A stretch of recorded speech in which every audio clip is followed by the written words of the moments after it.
Hi, we're going to broach the subject of worming chickens today. And I'm just going to talk a little bit about the products I normally use and some I keep on hand for changing things up, and why the FDA doesn't even want you to worm your chickens. I mean, seriously, it's the only thing I can conclude. Now, I have used several wormers. I have used Safeguard, the paste, Safeguard. I have used Valbazen, this is Valbazen. It's fairly expensive in this size, but this is Valbazen. I'll tell you why this is probably the best wormer. I have used Ivermectin Pour-On. This goes on the skin of the neck on the chicken. It's absorbed through the skin. And I have used paste, Zimectrin, which is Ivermectin. Now this paste comes as Zimectrin Gold, which is Ivermectin plus some other ingredient. I don't care about the other ingredient, I just use this one. This is a paste. One reason I sometimes will use the Pour-On is because when you put it on the exterior of the chicken, it will kill lice and mites, exterior pests, in addition to worming them a little bit. Now, it's not the best wormer in the world, but my chickens don't usually have really heavy worm loads. And what you do with this is I put it in a needleless syringe or a little eyedropper, or I usually put in another container like an eyedropper out of, instead of just this bottle, because it's hard to reach all the way down here. See, you can tell I've used a lot. Have backup bottles. But usually what I do is for the large fowl birds, which are not the bantams, the big birds, I will use 5 to 7 drops on the back of the neck, the skin of the neck. You pull up their hackle feathers, drop, drop, drop, drop. So it takes 2 people. I have to hold the bird, raise up the feathers. My husband puts the drops in the back of the neck. For the bantams, the little bantams, I usually use 2, maybe 3 drops tops on those. And you know, like I said, for most large fowl, 5 drops is good. For my big Brahmas, I might use like 7 drops on, say, Bash or some of the larger hens. But it's hard to overdose on this, to overdose the chickens with this particular form of ivermectin. This is actually made for cattle. And let me tell you, almost, is that a tick? No, almost all wormers, in fact all wormers except for one, are off-label uses for chickens, and there's a reason for that. But I tell you, the only one that is on-label use for chickens is, the generic name is Piperazine, the brand name is Valbazen. It is I've never used that, and do you know why? Because it only kills roundworms, and it kills them all at once. Roundworms are only one of the several worms that chickens can get. They can get capillaria, they can get gapeworm, tapeworm, they can get other types of worms. Valbazen won't touch those. A lot of people say they worm with Valbazen first to get the roundworms, and then they'll worm with something else 2 weeks later, because you're supposed to worm and then 2 weeks later do it again to get the worms that hatch from the eggs that are in the system. The problem with that is if you have a chicken with a very heavy worm load, it'll kill all the worms at once, and it can literally clog up their intestines and kill the bird. I don't use Valbazen. I figure I'd rather have a more broad spectrum wormer that makes better sense to me. That's why Valbazen is one of the best. Valbazen is given orally to each bird. You can't put it in anything. You have to get the right dose. I get a needleless syringe, one without a needle attached. And for the large fowl, I pull up 1/2 to 3/4 of a cc, milliliter, in that, and I squirt it into the beak. Just open the beak and squirt down. Don't want to stick it down the throat, because one is the esophagus and one is, You know what I'm saying? One goes into the lungs, one goes into the crop. You know what I'm saying? I just open the beak and squirt it, and they swallow, and it goes into the right place. But Valbazen gets every kind of worm a chicken can get, and it starves them out over a several day period, so it doesn't clog the system with dead worms. So it gets every worm. So that's why I like to use Valbazen. And of course, Ivermectin pour on, the oil base that you put on the skin, is good also. Of course, you don't, sometimes, and chicken skin's very thin too, so it'll absorb very well. Another thing I might use, and I've used Safeguard. Safeguard is Fenbendazole, I think is the generic name of it. It has some anticoccidial properties.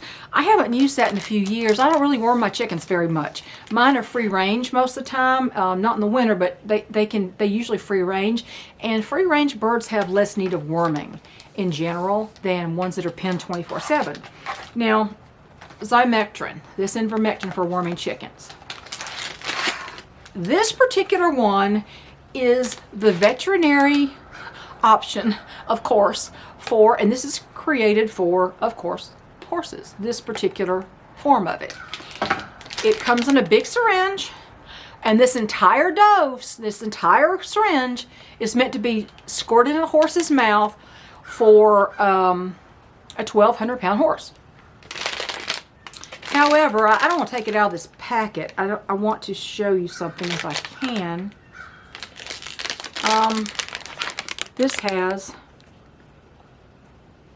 This actually has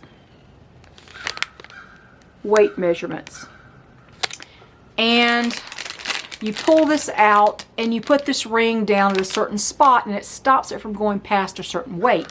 This is usually dosed from 125 pounds up to 12. The whole thing is 1,200 pounds for a 1,200-pound animal. I use it for my chickens, and the way I use this for my chickens, obviously 125 pounds is way more than a chicken weighs. I don't want to even meet a 125-pound chicken, do you? But to use this, and let me tell you, this was not easy to get. Because all the hysteria surrounding, we can't have any treatments for you know what, it's made it impossible to get this for my own birds. My county co-op hasn't had it for literally months. She said she was out, couldn't get it, and she said, when I get some in, she says, I will put a box under the counter for you. God bless April. She's so good. She takes care of us. Last time my husband went in, he said, by the way, when I got all the shavings in the feed, he said, April had us something. Hang on a minute. Sorry about that. My battery went out. I was talking about the county co-op manager putting aside some of this paste Ivermectin for me because they hadn't had any for months. And my husband said, April said that she had some for us. And I said, good. See, good is her word. That's what you'd like, is people who remember and are ready to help you out. But since it's been so difficult to find, I thought, well, better get some when we can get it. Because a lot of this other stuff that I worm my chickens with has been around for a while. So, I mean, expiration dates can be taken with a grain of salt, obviously. Okay. The reason the FDA has not approved any other chicken wormers other than Valbazen, and it's not approved for use in laying hens. So what chickens do they want you to worm with it? People who raise fighting roosters, maybe? Only those people around here who raise game roosters, not for fighting, but game roosters. I mean, maybe they are, but I don't know. I mean, they raise game roosters. If you've got a bachelor pet of just roosters, I guess you could worm them with that. But Valbazen is not even made for chickens. There is no approved FDA wormer for laying hens on the market. Just about everything we use for our chickens is off-label. Just because it's not approved by the FDA doesn't mean it's not safe or effective for its purpose. Just because it is approved by the FDA doesn't mean it's safe and effective for its purpose either. Because how many times have you seen over the history of your life things being recalled by the FDA they previously put their rubber stamp on?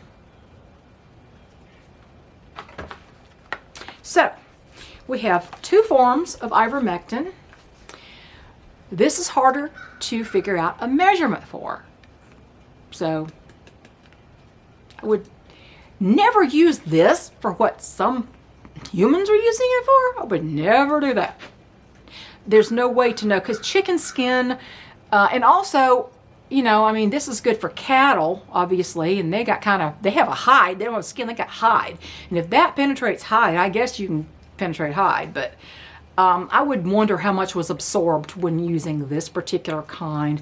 Now, you know, chickens, you know, they're little bitty things, and a little bit goes a long way with them. Same with this.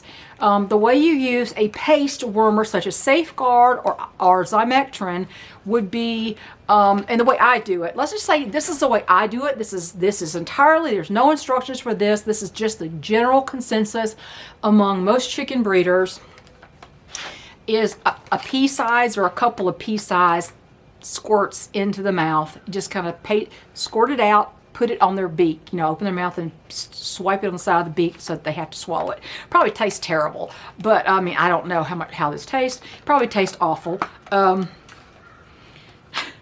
you see trying to kill the taste with peanut butter and putting that in a chicken's mouth? Oh my goodness, I wouldn't even try that. But yeah, they can do. They don't have a great sense of taste, or they couldn't eat some of the things they do. But the reason the FDA has not, they have nothing approved for backyard laying hens is because commercial flocks don't ever get wormed.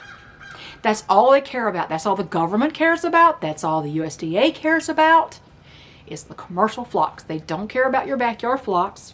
That's why there are no FDA approved wormers for laying hens. So everything we use has to be off-label. And a big worm load can kill a chicken, so you have to use something off-label. There are some natural wormers, but they don't really work. Okay, pumpkin seed, the cucurbit pumpkin seed can paralyze some roundworms if you give them enough. But if they've got a real worm load and they have other kinds of worms, I would not count on that. It's healthy for them, sure. Unsalted, raw pumpkin seed, sure. It's healthy for them. But I wouldn't count on it if you really need something to worm them because they are unthrifty and they're not doing well because they have too many worms. I wouldn't count on that. They get natural wormers on range, but if your chickens are not free range, they're not going to get any natural wormers. And you don't have to worm that often. I mean, I've heard recommendations to worm every 3 months, and then they talk about withdrawal periods. Because of what I know about certain things like that, I don't even worry about a withdrawal period, since that particular ingredient has been used for decades in human beings.